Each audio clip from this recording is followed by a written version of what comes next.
this is kind of one of those crazy times of year where I'm running around with my kids and doing 1,000 things, and I feel like sometimes I get behind on my social media. But, when I do get a chance, whether it's in person in Athens or for those that I kind of saw in Charlotte or in these comment sections even every day, it is so cool how much fun Georgia fans are to be with. It's just really, really fun. I'm really grateful for that. It makes doing this job tremendously enjoyable, knowing that Georgia fans, even when we don't always agree on everything, and because let's face it, when it comes to a hot topic like college football, those of us who feel deeply about it, we're never going to agree on everything. But even in those moments, it's still a fun conversation to be a part of, and Georgia fans make it so. Brian Whitehead says, how does Mullen get praised for, quote, almost beating Bama 2 games in a row, but Kirby gets crucified for not getting over the hump? Yeah, I mean, it does seem to be a little bit of a double standard there for sure. Mullen just kind of has that brand of the guy that does more with less. And listen, that works when you're at Mississippi State, but at Florida, you're a coach who's supposed to be doing more with more. And Florida fans may be in a good mood right now because the Bama game just happened, but by and large, Florida fans are actually a little harder on Mullen, or as you call him, Mullet, typically speaking, than the average media type is. There's always been a huge disconnect there.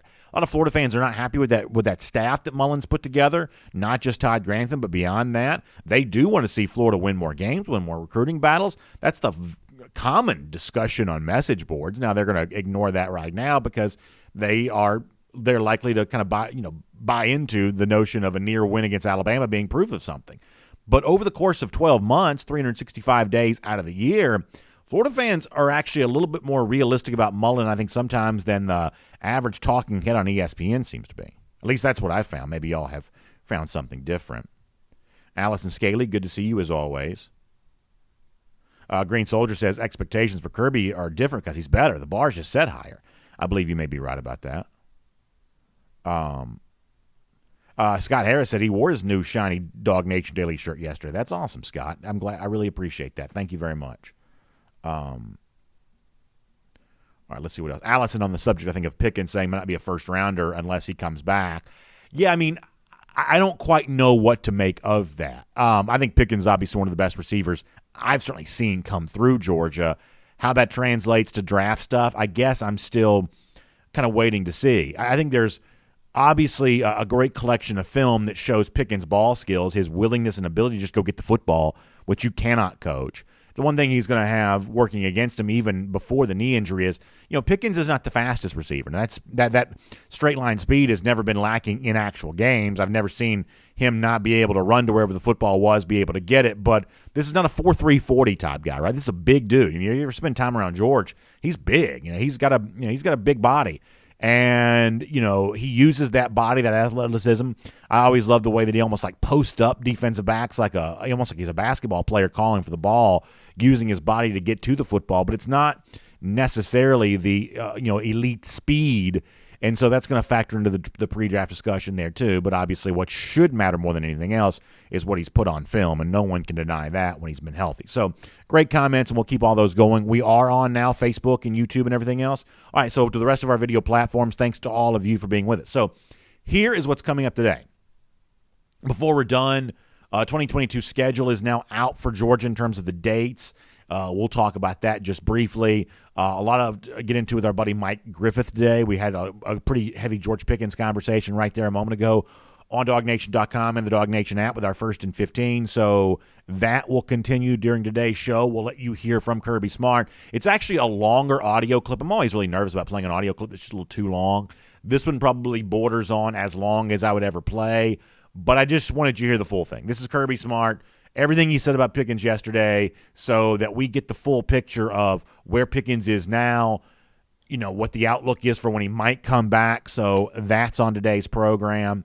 And I want to begin with this really, really strong message from Kirby Smart in the locker room after the game on Saturday. Just kind of fun to be a fly on the wall for it.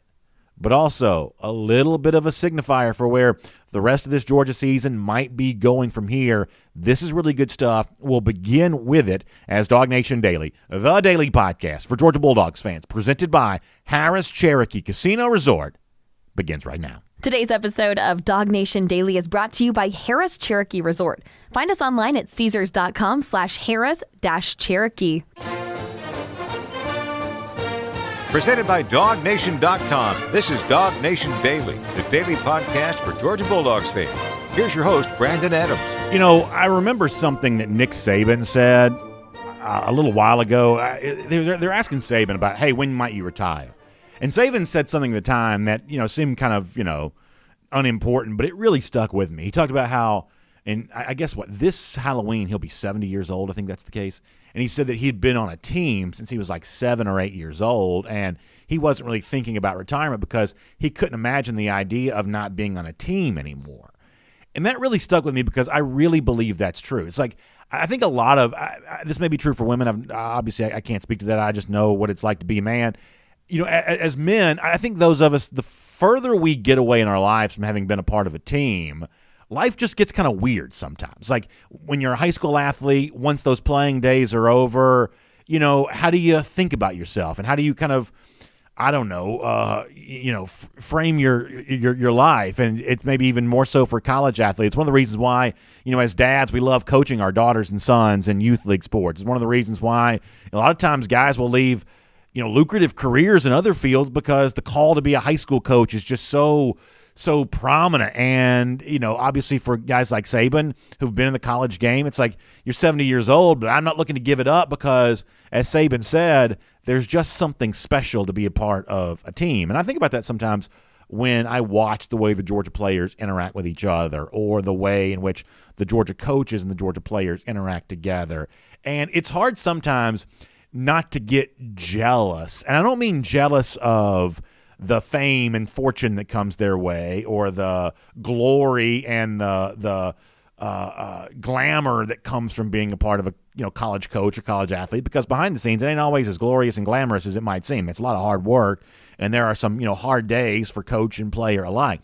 The thing that I get jealous of is the sense of camaraderie, the sense of mission focus, the sense of working side by side with other men towards a goal, and when you win a game, the payoff that you feel for having done something together. Like that's the kind of feeling that in other areas of life, it's just really hard to conjure that up. So I love NFL films for this reason, because sometimes they give you a window into this, Hard Knocks, things like that.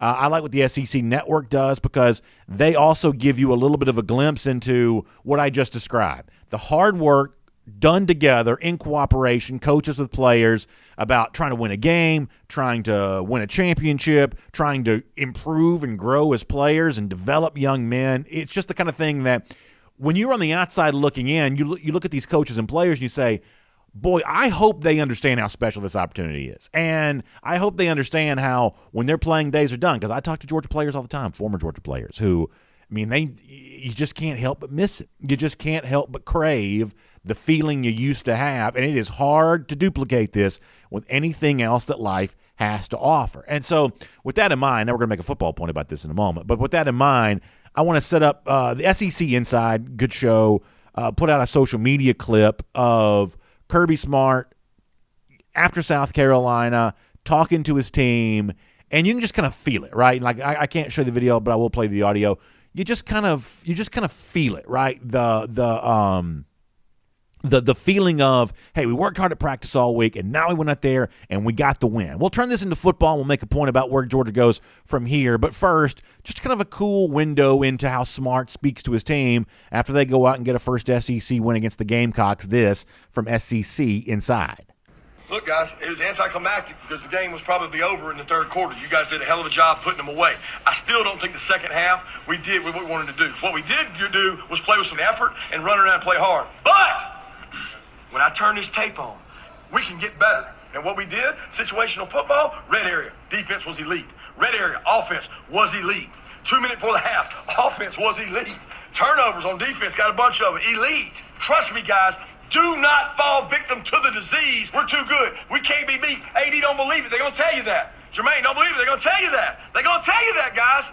Don't let it. We're not practicing to beat somebody. We're practicing to beat everybody. Y'all understand that? Yeah. And a lot of guys in this room, you may not play tonight. You may be playing later on. You got to keep getting better. How much fun is that? Fiery speech from Kirby Smart in a locker room after winning at South Carolina. How cool is it to be a fly on the wall for all of that? I just think that's really cool. Now, let me kind of make this about the current state of Georgia football there for a moment too, because it is really very interesting what Kirby says. He says, hey, won this game, you got it done, you handled your business early, so therefore what happened later on didn't matter quite as much. But you could have done this better. You could have done that better. And I love the line at the end. This is really the thing that's going to get your attention, and this is really where our conversation on this show is going to start today. When Smart says, and this is so perfectly worded, we're not practicing to beat somebody, we're practicing to beat everybody. Boy, you just get really excited about that. And it reinforces what we've been saying on this show now for a while, that while Georgia has been imperfect, and while the season sample size right now is still relatively small, that if you take what you have seen seriously, then up to this point in time, even with Georgia's imperfections, and even with the areas in which Georgia is looking to get better and improve, even with all that taken into consideration, through 3 games, Georgia is probably playing the best football of anybody in America. And if the struggles of Ohio State with its defense and having lost to Oregon, and Clemson with its offense, and Alabama with a little bit of both right now, just not looking what the Crimson Tides look like, and Oklahoma has not really looked the part of a national championship contender either. If all of that is true, then as we said on Monday's show, that it's not about striving for perfection, because that's what it's going to take to beat a truly elite team, pitching a perfect game against them in the college football playoff. The actual real strife right now is striving for just consistency, being week in, week out good, finding a standard, meeting that standard each and every week. Now, let me kind of give you a few numbers that both kind of back this point up, but also kind of take us in a little bit different direction there as well. Now, total candor. I don't understand a lick of what I'm about to show you, but it is at least interesting enough that it's worth paying attention to. There's a guy named Bill Connelly who's like the math dude for ESPN, and he crunches numbers when it comes to college football. And what he looks at is performance through the first 3 weeks of the season relative to what like the average team would have done in those games. And he puts a number next to it. Let me read this to you. I'll show this on the screen. This is Bill Connelly on Twitter saying, 3 weeks is too early to start talking resumes, he asked. Absolutely, but let's do it anyway for one specific reason. So you get the resume top 10. Now, what it says is that Georgia is number 1 on this list in terms of exceeding each game in comparison to an average team by 9.7 points. Okay, so do with that what you will. Ahead of Michigan at number 2, Ole Miss at number 3, Iowa at number 4, Rutgers at number 5, ironically. Bama is just at number 6. Then you get to Cincinnati, Penn State, Oregon, and Auburn slides in there at number 10, fresh off the loss to Penn State this past week. So, once again, you read more from Bill Connelly, you kind of make a little bit more sense about that. I'm probably not smart enough to do so. But for those of you who say, wow, I think Georgia may have been the best team in the country through 3 weeks, Bill Connelly says, well, I've got some math that sort of says the same thing, that in comparison to how an average team would have done against Georgia's schedule, Georgia is exceeding that number by almost 10 points per game, week in, week out. So there you go, a little bit of praise for that. However, let me give you a slightly different number, though, and this is the one that probably matters more than anything. So I think there were some people who listened to our show on Monday and took my big takeaway as the outlook the rest of the way for Georgia is easy. They are exceeding their performance through 3 weeks, probably better than any team in the country is. And now against mostly manageable competition the rest of the way, all they've got to do is just play this good for the next 9 games, and Georgia's set. They're 12-0 in the regular season. They're getting ready for the SEC championship. They're thinking college football playoff. That the path for Georgia right now just looks a lot more manageable than it has maybe in a lot of other years, and the comparison between Georgia and other supposedly elite teams right now looks pretty favorable for UGA too. This is where we've all got to be pretty careful here for a moment. This is where we've all got to acknowledge that even though the goal is simple, hey, just don't be chaotic. Don't have the bad week. A lot of teams have had a bad week through 3 weeks. You don't be the one that has the bad week. Avoid the chaos. But actually avoiding that chaos is actually not necessarily that easy of a thing to do. Even if Georgia's exceeding the standard for its performance through the first 3 weeks, the next 9 weeks maintaining that, that's just a long time to play consistent football. In fact, if you look at the ESPN FPI here for a moment, that's the Football Power Index. That's more like math geek type way of looking at college football. One of the things that ESPN FPI does is offer a percentage that Georgia will win the remainder of its games. And that percentage right now, believe it or not, is just 17.5%. The percentage that Georgia wins the division is actually 82.6%. The percentage that Georgia wins the conference is actually 45.4%. The percentage that Georgia makes the playoff is 72.8%. If you take any of this seriously, the number there that matters more than anything, though, is even though Georgia will be a favorite in every game that it plays the rest of the regular season, ESPN says still far more likely than not that Georgia gets tripped up somewhere. So when Kirby Smart, in that clip you heard a moment ago, is telling his team, hey, we're not practicing to beat somebody, we're practicing to beat everybody, the math would tell you, if you take it seriously, the math tells you that actually going out there and playing at this consistent standard week in, week out is actually really, really difficult to do.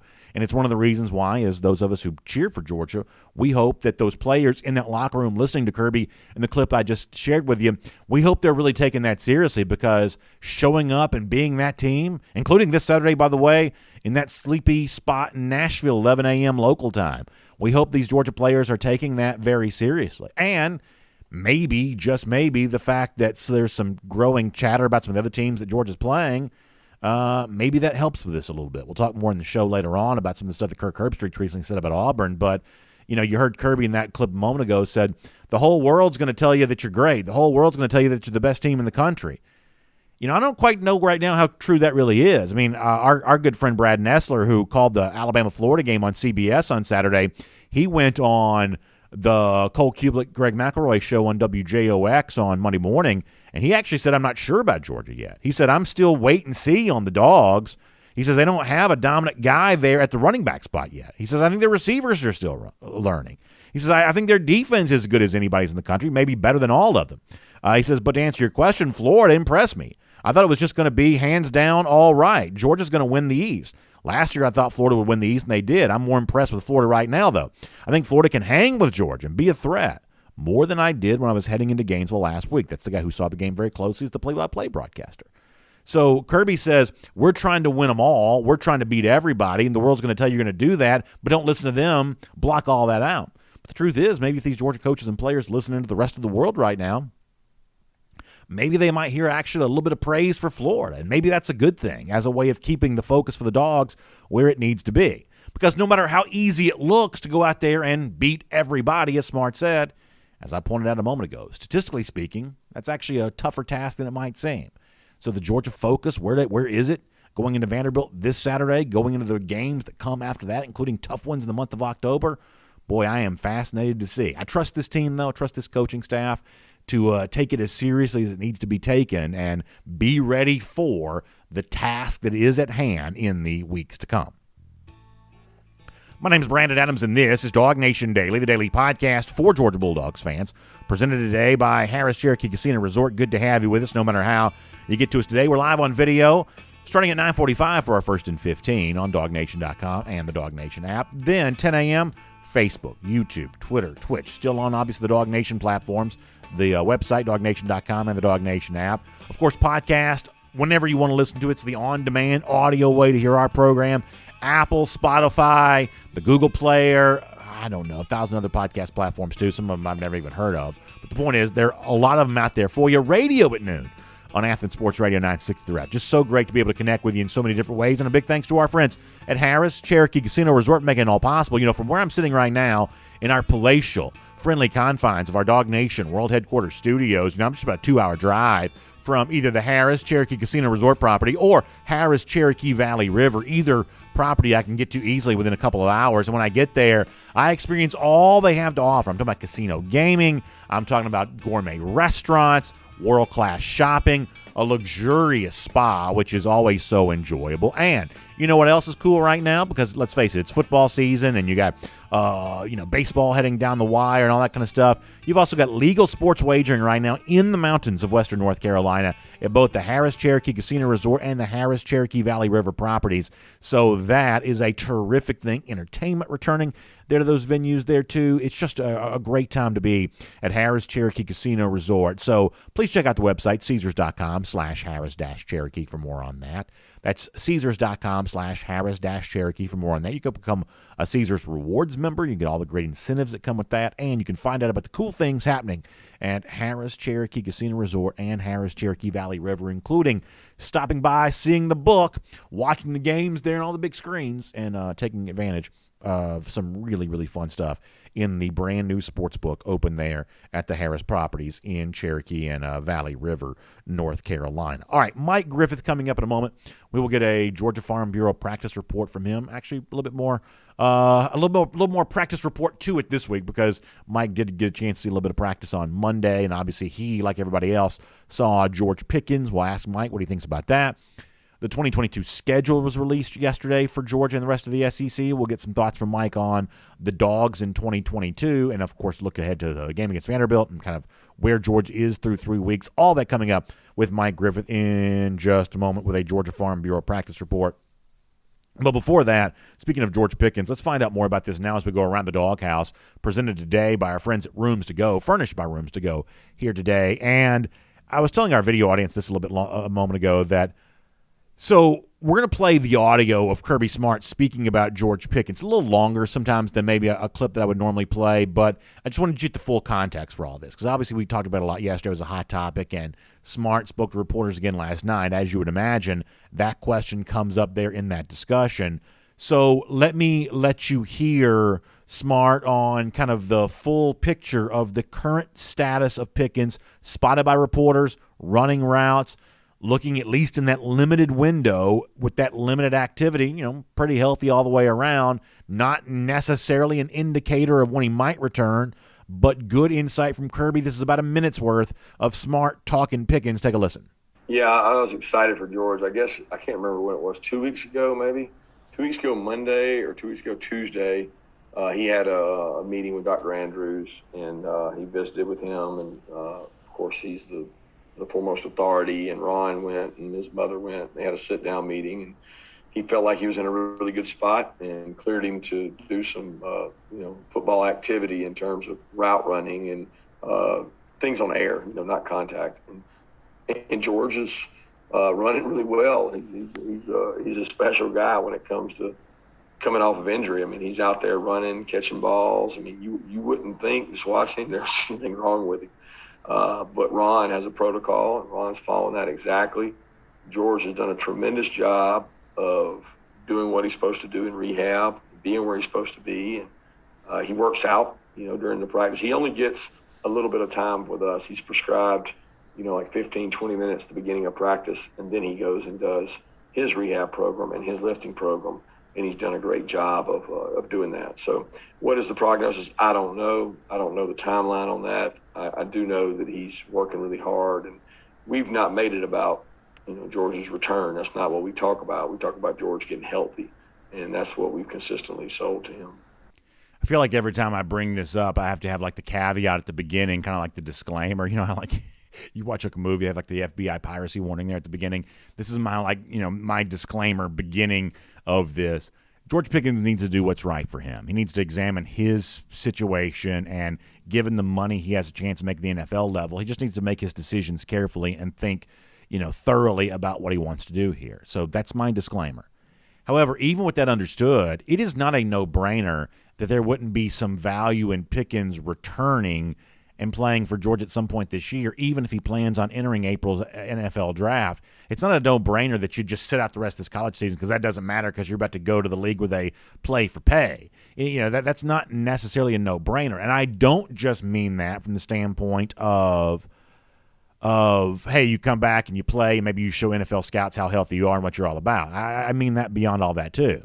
I mean, think about this for a moment. You can say, well, this is a self-serving argument, BA, because you're a Georgia fan, you want Pickens to come back. You can say what you want. That's totally fine. I realize I'm open to that critique on this point of view, but I'm going to say it anyway. Think about a guy like Carmelo Anthony for a moment, for those of you that follow the NBA. Anthony's played in the NBA for a gazillion years. He's probably made $1 billion. I mean, I say that jokingly, but he's made a lot of money. Has he got a moment in his professional career as special as the one that he had when he led Syracuse to a national championship back in the, I guess early part of this century in college basketball? I would suggest not.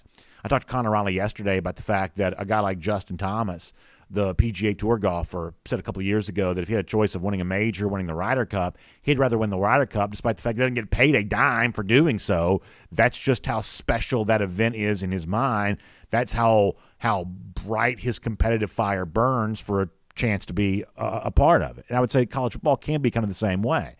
that sometimes you don't have to have a financial motivation to want to go out there and do something. There are a lot of things we do in our life that goes beyond just the financial motivations we might have. Sometimes you do it because you want to. Sometimes you do it because you want to prove how good you really are. And the idea that Pickens says, hey, I may go out there and play 100 years in the NFL. I may make a lot of money for doing so, but I got a chance to be a part of something cool and really special here at UGA. The kind of vibe that we heard in Kirby Smart's locker room a moment ago with the speech that he was given. I mean, there is something to be said sometimes for just the love of the game and the idea of, yeah, I want to be a part of this because I can. So that's not a guarantee that Pickens comes back this year. And as I've said a million times, we'll continue to say, he should do what's right for him. But people shouldn't be quick to assume that the only thing that's right for him is waiting until the NFL and waiting for the draft or waiting for that. Sometimes fiery competitors don't want to wait. Sometimes fiery competitors want to compete. The chance to compete for a national championship at Georgia for Pickens may still be a special thing. So just keep that in the back of your mind there a little bit. That is Around the Doghouse. It is furnished today by our friends at Rooms to Go, and there's nothing that feels better than the place that you live looking good. Because when it looks good, it makes you feel more comfortable, right? And Rooms to Go can really get you set up for the place that you live, the place that you call home, to look the way that you want to look. When you bring friends over, to have the, just present the vibe that you want to present to impress those that you want to impress. That's what Rooms to Go can do for you. Whether it's a single piece of furniture, you want to furnish the entire room, you need just that accent piece to kind of finish it all off. You think about outdoor patio furniture or like a living room or like a bedroom for your kids. I mean, all across the spectrum of opportunities, Rooms to Go has it all for you. So you can stop by and see them at a Rooms to Go showroom, and you can touch the furniture and kind of just imagine yourself living on it, living with it. Or you can check them out online at roomstogo.com. Either way, you can find out how Rooms to Go can get you set up for the home that you want, the comfort that you deserve. Rooms to Go's got you taken care of and all of that. So check them out today. Roomstogo.com. That's the word two spelled out, T-O. Roomstogo.com. All right, before we are done, I told you there's not only praise for Florida out there, there's actually a surprising level of praise for Auburn. We will get into a pretty clever thing that Lane Kiffin is doing to maybe combat Georgia's recruiting efforts for a top prospect. And we'll talk a little bit more about the 2022 schedule there as well. So a lot for us to do before our show is done. But for now, the latest on George Pickens, the preview of the game Saturday against Vanderbilt, where the Dogs stand after 3 weeks. Let's touch all of those bases here for a moment. It is a Georgia Farm Bureau practice report with Mike Griffith. Good to have you with us here today on DawgNation Daily. From Athens and across the SEC or wherever the recruiting trail may lead, here's a DawgNation.com insider. Georgia Farm Bureau practice report with Mike Griffith right now here on DawgNation Daily. And Mike, glad to have you in the program. Let me pick up with you where I just was a moment ago. You saw Pickens with your own eyes on Monday. You heard Kirby Smart speak about George Pickens after practice yesterday in a press conference.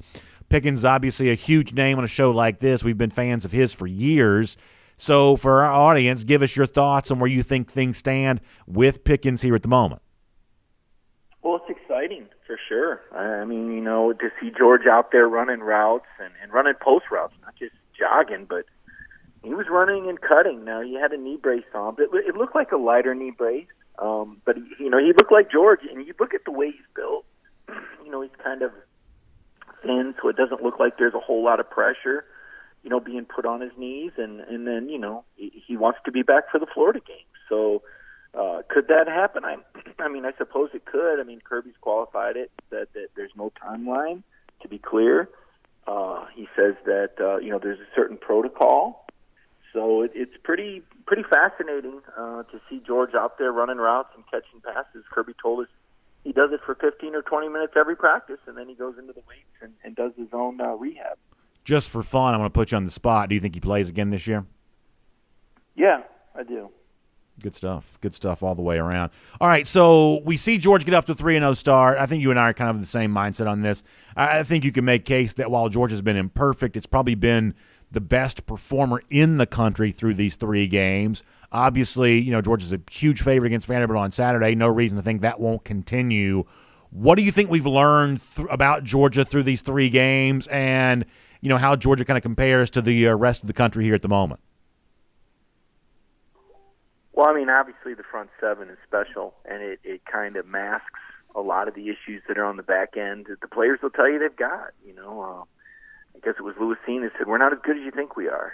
And Christopher Smith said the same thing when I talked to him the other day. Monday, I was able to go over there, interview players in addition to going to that open practice. And Christopher said the same thing. We're not as good as people think. A lot of the mistakes on the back end are being covered up by the front end. And you wonder if or when Georgia faces a team that can exploit those corners, because there's a problem there.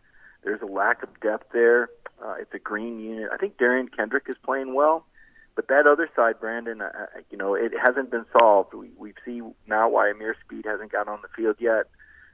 Keely Ringo, some questions about him as well. I think they're playing a lot more Kamari Lassiter, hoping he comes along. Remember, Kirby said he was the surprise of fall camp. I know he got some reps against South Carolina. They really need that other corner to step up. And then offensively, I think if we're being honest, I think we'd be disappointed with the offensive line. Just not as dominant as it's been. I've been telling you about Broderick Jones needing to get stronger at the left tackle position. Kirby Smart has said the same thing. He kind of threw water on Broderick Jones getting more reps there. Said, that Jamari's actually playing better at left tackle than guard. So I think a projection that a lot of us had, including myself, that Broderick would play his way in at left tackle. I don't know that's a given anymore. I'm not sure that's what's going to happen. I think Kirby said they're going to go with the 5 best. He's not just going to hand it to a guy just because he's had 5 stars. I don't disagree with anything you're saying. Let me just give you, just for the sake of conversation, kind of an optimistic counter to all that I don't think it was a coincidence that Georgia ran it a little better on Saturday after 2 consecutive weeks of also throwing it pretty well too. That at a certain point in time, it's actually possible to make the job of the offensive line a little easier. And I think with Georgia throwing it the way that it has the last couple of weeks, it does make the job of the OL just a little bit easier. Group still needs to play better, and you got to figure out who your best 5 are, and not just who the 5 names are, but where those guys need to be slotted. You got to figure all that out. There's no denying that. But also, let's watch again on Saturday there as well. Another overmatched opponent. Now 2 consecutive weeks of seeing Georgia really do it through the air. All of a sudden now you just can't defend Georgia the same way that you have in the past. This is a defense put into conflict about what Georgia's going to do in any given moment. And so I am curious to watch if you can see more consistent output from the Georgia passing attack if my theory holds true that the running game performs better because of that, or alongside of that, maybe the better way to say it. Oh, I think so. I think if we want to see the glass half full, I can sit here and tell you about all sorts of great things happening. JT Daniels has been everything we thought he would be. He's outstanding. He's incredible. The guy was 7 on 7 on third down throws, and 6 of those were for first downs. There's 1 interception. He seems to want to force it to his buddy John Fitzpatrick a little bit. Tried to throw one in the end zone to Fitz too. Needs to give up the ghost on that one. Once Darnell's back, that'll be a moot point. Which I think Darnell Washington will be back soon. I think that's going to be a game changer too, BA. I think Darnell changes the way teams play the Bulldogs. But we've been down this road before. 2018 was going along great. They were 6-0. Everything was wonderful. Jake Fromm was top 5 passing efficiency, championship level defense. And then they went to LSU and got their butts handed to them. Yeah. And all of a sudden we said, wow, right? We saw this in 2017, flying along, number 1 team in the nation, ran into Auburn, buzzsaw. So I think the fact that Georgia has that self-awareness that they need to continue to improve. And what's exciting about this team is that I do think there is room for that, right? Because we know Darnell Washington is yet to come back. We're talking about a George Pickens come back. It's been over a year for Dominic Blaylock. It's unfortunate that he pulled a hamstring. It sounded like he was on the verge of being back. Not sure where and when that'll be. But we're seeing outside receivers get better, too. Hey, Ladd McConkey's a guy I like to watch. Yeah. Let me tell you, that's a feisty little guy. He's going to get his hands on you. He's going to block you downfield. He's going to make some catches and runs. And I like what he's doing out there. We've seen Jermaine Burton strike dive. He may not be good enough to be a number 1. But you know what? If he strikes deep 2 or 3 times a game, that serves a purpose. If you've got those guys on the perimeter like him and Adonai Mitchell that can go deep and stretch out the field, that's just going to make life a lot easier for Brock Bowers and Darnell Washington and those running backs out of the backfield. So to your point, there's a lot of great things going on with this Georgia team. Why I have them ranked number one. I do. I have them ranked number one on my we do a Super 16 ballot in the Football Writers Association. It's we used to the National Football Foundation is associated with us. Tony Barnhart, a lot of other folks on that poll, and I've got the Bulldogs number one. I don't apologize for that. I don't think you have to. No, I don't think you have to apologize right now. I mean, listen, I'm also not one of these people, Mike, that's like, well, Alabama's definitely not good because they struggled against Florida. The truth is, we've seen Alabama have kind of the sleepwalk game in September before. I assume they get better, and in fact, I think it's going to happen here in a couple of weeks. But after 3 weeks, I don't think you owe anyone an apology if you're currently ranking Georgia 1. Now, they don't give them riffraff like me poll votes, but if I had a poll vote, I'd rank Georgia number 1 right now as well. Yeah, and there are other people that have them ranked number 1. You know what I think is funny and ironic maybe is a better word. I saw there was a clip of Mark Stoops. Someone asked him about Will Muschamp being on the Georgia staff and if it helped. And he's, Georgia's got some players. Shane Beamer says, they got 100. You know what? Then why didn't they vote these guys first team All-SEC? Because I don't want to hear this crap. Don't be telling me now how great Georgia is, but then I see only one guy make first team SEC. That's a bunch of bull, man. You want to talk about how great they are now? Well, why aren't you voting them first team? Because I'll tell you why. Because they don't like Kirby Smart, and they don't want to give him any credit for developing this talent. Look, the league sees Georgia coming, BA. They know that this program is a sleeping giant, and if Kirby and his staff ever get it together and win a national title, Georgia's going to take over. Because they've got the most fertile recruiting ground in the SEC that they don't have to share with another program. Alabama is always going to have Auburn right there up its butt, nipping at its heels. Can't get away from it. And there's not as much talent in the state of Alabama as there is Georgia. If Kirby can truly get it going, there's no reason why Georgia can't dominate the SEC the way that Ohio State dominates the Big Ten.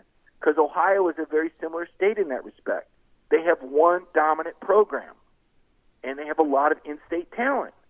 So I think a lot of these coaches are speaking out of both sides of their mouth. They want to tell you how great Georgia is, but when I looked at the coaches' preseason All-SEC team, I only saw 1 or 2 Georgia guys on there. So which one is it, man? So let me try are they that good? And if they are, then why aren't you voting? I don't want to hear it. These coaches, they're all manipulators. They all serve their own purpose, and they're all full of a bunch of bull. Okay.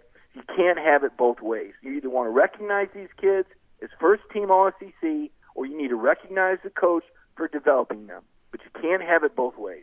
I think it's an interesting point. Let me try to move through a couple other topics while I have you here. I want to finish the 2022 schedule. Let me get a couple things before that. I don't really want to talk about this, but I feel obligated to ask you. Is the quarterback rotation thing, is that done? I mean, I love Stetson Bennett. I was frustrated with what happened on Saturday. I'm hopeful this is not going to emerge again. Regardless of what Smart says, I'm assuming he's probably ready to move on from this too. Maybe that's what the Pickens thing was about in a roundabout way. I don't really know. But are we done talking about quarterback rotations when JT Daniels is healthy? Because I think even those of us who like Bennett hope that's true. I think we're done talking about it. But if you're asking me, BA, do I think Kirby might get a wild hair and stick Stetson in another game if JT has a bad drive or two and try to say after the game it's because he won? Kirby Smart is sold on Stetson Bennett. We can't escape it. The head coach loves this guy. He absolutely loves Stetson Bennett. And there's nothing wrong with that. Coaches are supposed to love their players. But Kirby sees something special in Stetson Bennett. And there's no doubt about it. There's no denying it. He's not going to apologize for it. I think he realized that in a public forum, most fans, want to see JT out there, until the game's in hand. But if you're asking me what I think, I do think Kirby's going to stick him in another game before the year's over. I don't know when. Nobody's told me that. But I know this. Kirby is really stubborn when it comes to certain things like this. The fact that he put him in that last game after JT led 2 touchdown drives and had the stadium rocking, that was pretty bold. And I think that Kirby, I don't think he's doing it, because he's his fishing or hunting buddy or his uncle. I mean, I see all this crazy stuff on the internet. They're not related, okay? People need to stop saying they're not related. They don't fish together. They don't hunt together. It's nothing like that. It's a coach that sees something special. he sees something special in Stetson, really likes his mobility, and really believes in him. And I don't think that's going to change, guys. I'm just going to tell you. I'm not saying it's going to happen the next. I don't think, I don't have a prediction. But if you're asking me if I had to bet on it, I'd say, yeah, we'll see him do it again.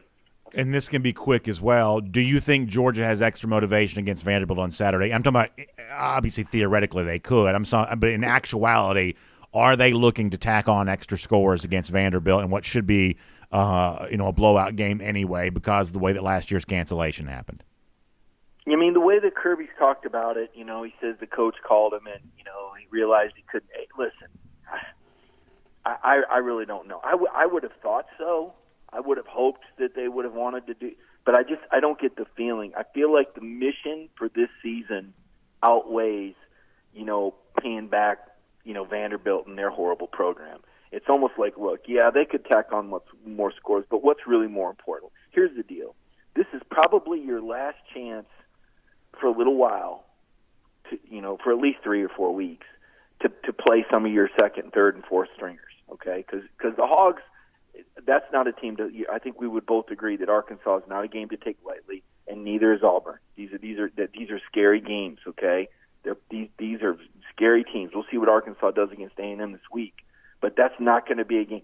But this is a game that by the third quarter, you could go in the game, Brandon, and people wouldn't notice because they're going to be dominating. So this is your last chance to get some of that young talent, valuable repetitions. Get those guys experiment. Matt Luke's chance to, tinker with the offensive line. Maybe strike that, formula or get that guy that rep that puts them over the edge. So that truly is more important than making, Vanderbilt pay for being Vanderbilt. Let's be honest here. That's what we expect from Vanderbilt. That Vanderbilt is not a proud program. It's not a proud football program. They don't make it a priority. The stadium stinks. They've had the city of Nashville and all this growth behind them, and they did nothing with it. They beat Tennessee. They had in-state momentum. They did zero with it. They don't care.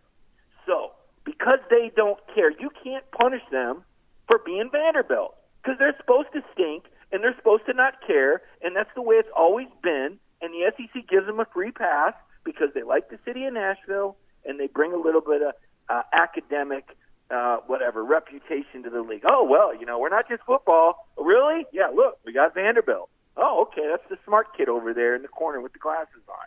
Yeah, well, I guess it is a decent classroom then, right? Come on.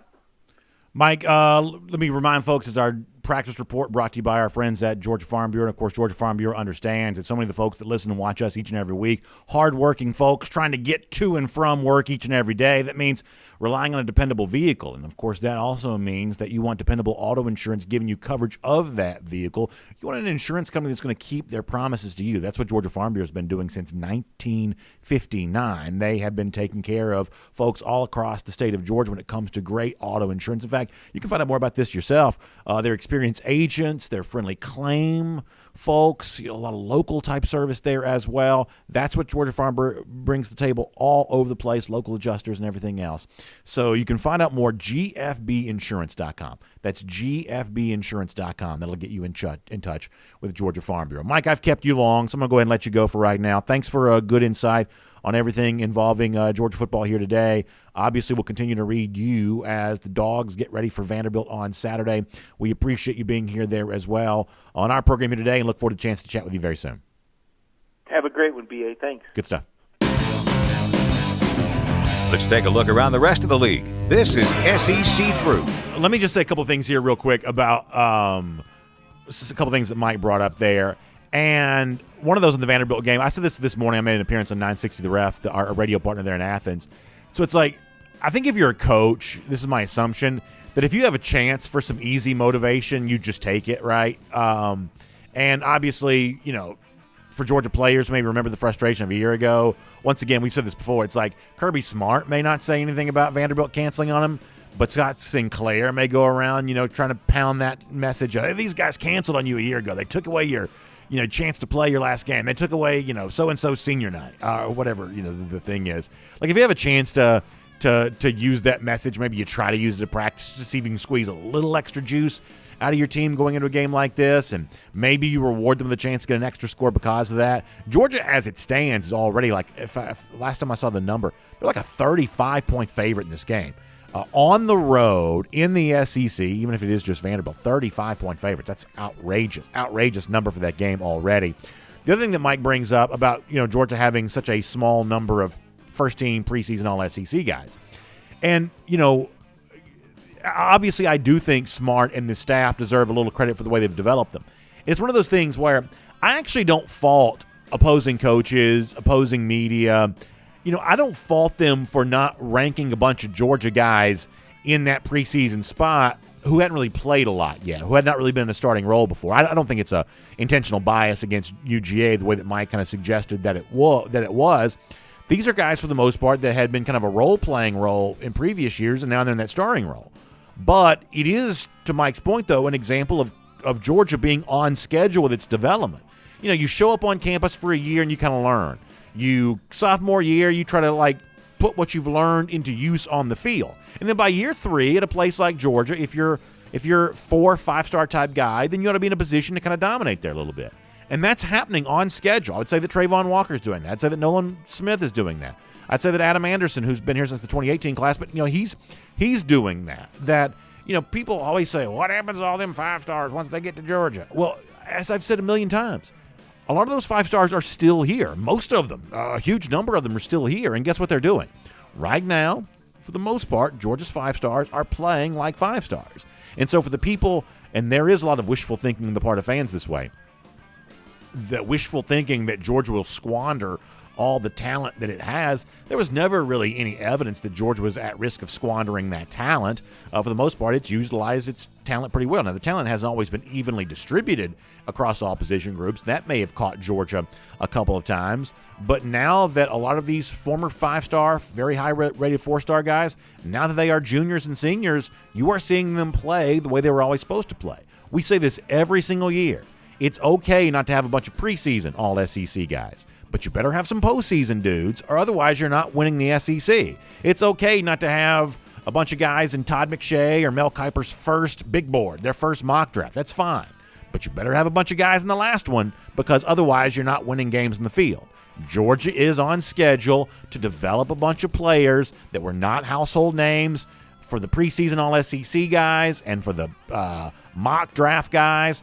They may not have known some of these Georgia talents, but all of a sudden on the field, these Georgia guys are doing what they're supposed to do in their 3rd and 4th years of the program, and I think they deserve a lot of credit for that. The Georgia coaching staff deserves some credit for developing them there too. So with that in mind, let's quickly roll through our SEC through here for a moment. The 2022 schedule is out for Georgia and the rest of the SEC. We may do the rest of the SEC schedule on SEC Country Live today. And honestly, I don't want to spend too much time on 2022. We're knee-deep in 2021. But let me show it to you on the screen here for a moment. So the big deal against Oregon and Atlanta, you already knew that. How about the order of these games? At South Carolina on 9/17. I kind of like September, Georgia, South Carolina. It just feels right for that. Missouri a little earlier than it has been. Auburn and its new date now on October the 8th. You think about it's kind of interesting to think that Georgia will play Florida and Tennessee in back-to-back games on October 29th and on November 5th. It's kind of interesting. Then this is a little bit different than you've seen. So November 12th, November 19th, Georgia's got back-to-back road games in the SEC. That's a little bit of a unique schedule. At Mississippi State, at Kentucky. Now, we don't know how good either one of those teams is going to be. Reason to believe that neither team will be better than average. But it is interesting to think about back-to-back road games. Really, 2 very different kind of trips there, too. So, pretty interesting stuff there on that. Mississippi State's actually one of the SEC stadiums I've never been to. I've never been to Starkville.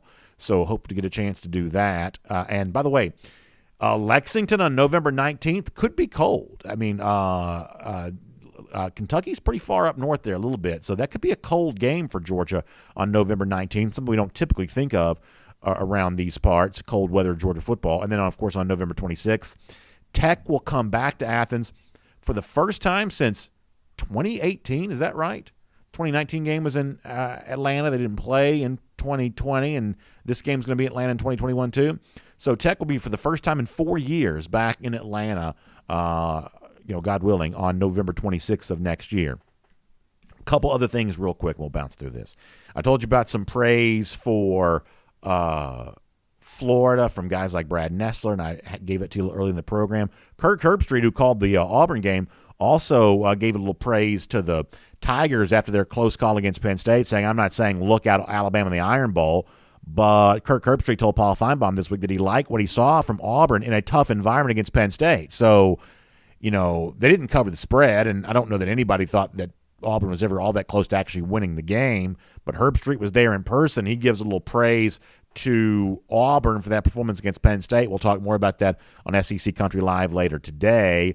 Also, Jerrion Ealy, the Ole Miss running back, speaking of Alabama, once again talking pretty confidently about what his team has in store for Alabama, basically, saying they're going to be ready to go and not scared of anybody right now, which I wouldn't expect Ealy to say anything different. Just be very careful here. Very careful. The whole world next Saturday is going to be lining up behind Ole Miss because the Rebels kept them close a year ago, scored a bunch of points against Alabama.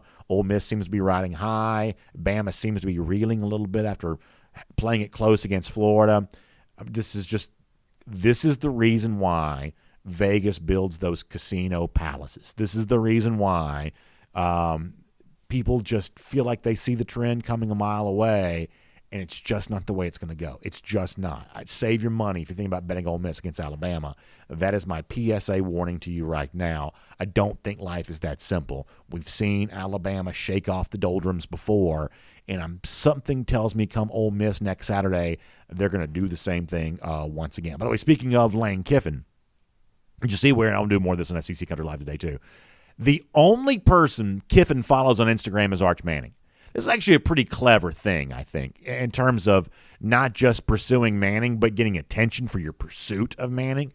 And obviously right now with the stuff that Matt Corral is doing in that Ole Miss offense, easy to think why Arch Manning might like his grandfather's alma mater and his uncle's alma mater of Ole Miss. Of course, I also saw where Corral was upset. He was joking, of course, but upset that Kiffin doesn't follow him on Instagram. So I think now Kiffin is actually following two people, his hope-to-be future quarterback Arch Manning and his current quarterback Matt Corral. But for all the things that sometimes I roll my eyes about with Kiffin, this is where he actually is pretty clever, pretty good at being able to kind of utilize social media to draw attention to himself. And by following just Arch Manning, he clearly got a lot of attention on that.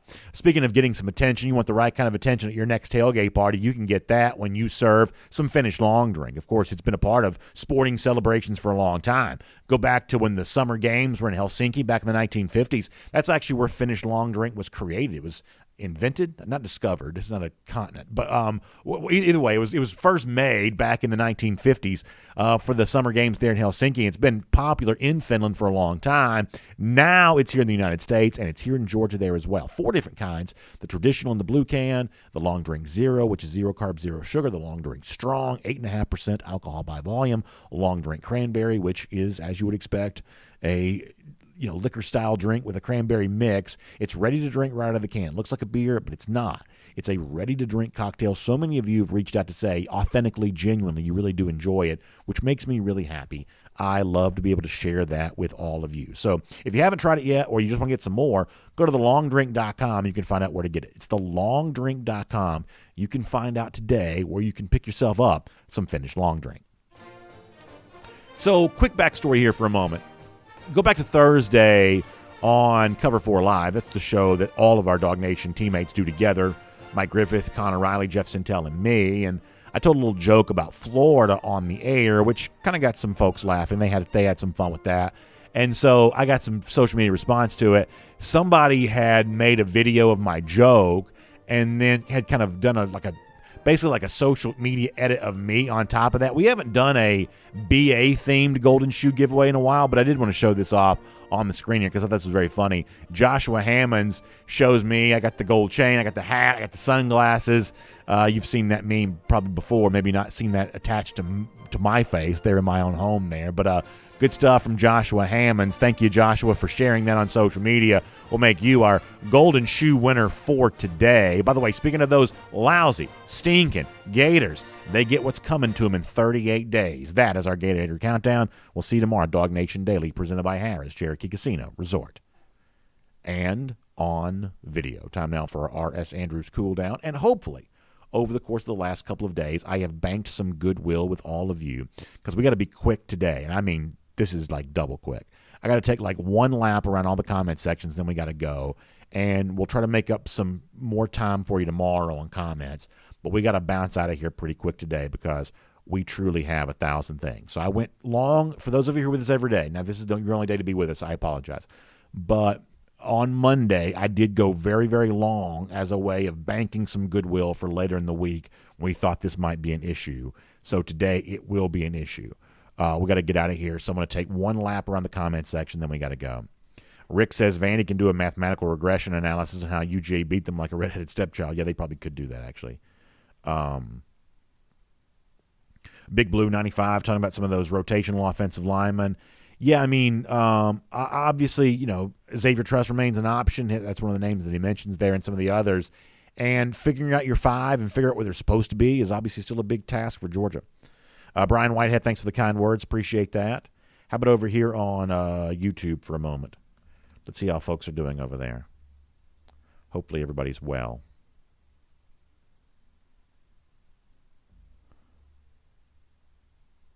Stuart Nix checks in to say Vandy's our last cupcake team before 5 to 7 weeks of the SEC gauntlet. That's probably true. He says, I hope Pickens is back before Florida because Georgia football is about to find out what they're made of. Also, he says Arkansas over Texas A&M. Boy, a lot of folks already weighing in on that. Anson McMahon says, what's the issue with the run game? Is it an offensive line issue? I think it, to a degree, has been. I think that Georgia probably also hasn't had the breakout performance from some of its running backs it'd probably like to have. I think there's probably both of those things going on. But I also think there's reason to believe it's getting a little bit better. The Georgia passing attack was better for the second consecutive week. The Georgia running game seemed to benefit. So I'm not quite ready to say that it's stuck in the current mode that it's in, but I think between offensive line and the running backs themselves, there's probably been a little bit of blame to go around on all sides there. Paul Moon wants to see Dominic Blaylock back, and I think that'd be great.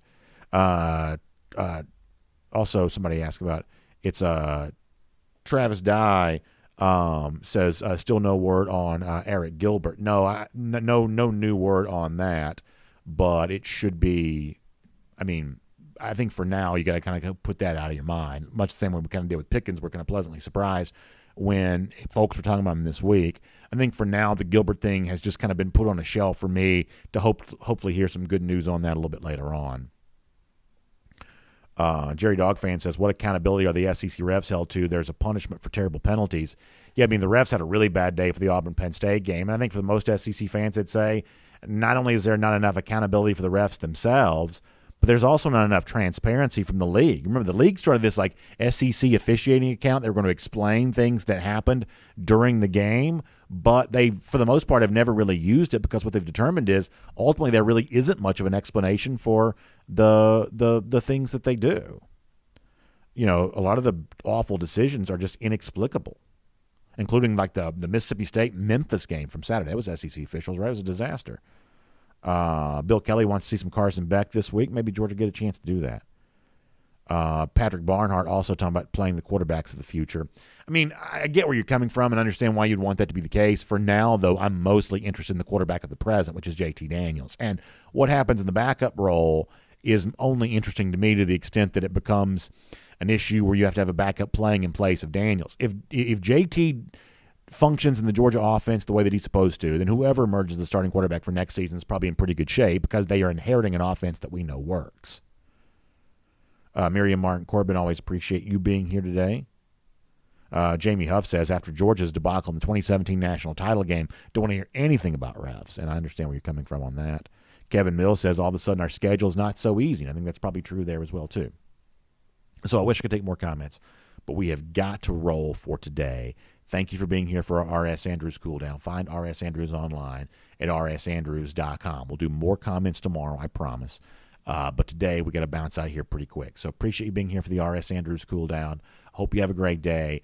We will see you back here tomorrow for DawgNation Daily presented by Harris Cherokee Casino Resort. Of course, for our R.S. Andrews Cool Down on Friday and our R.S. Andrews Cool Down tomorrow. Here, there as well on all of that too. So have a great day. I'll see you this afternoon for SEC Country Live on the SEC Country video channels. We shall talk to you then.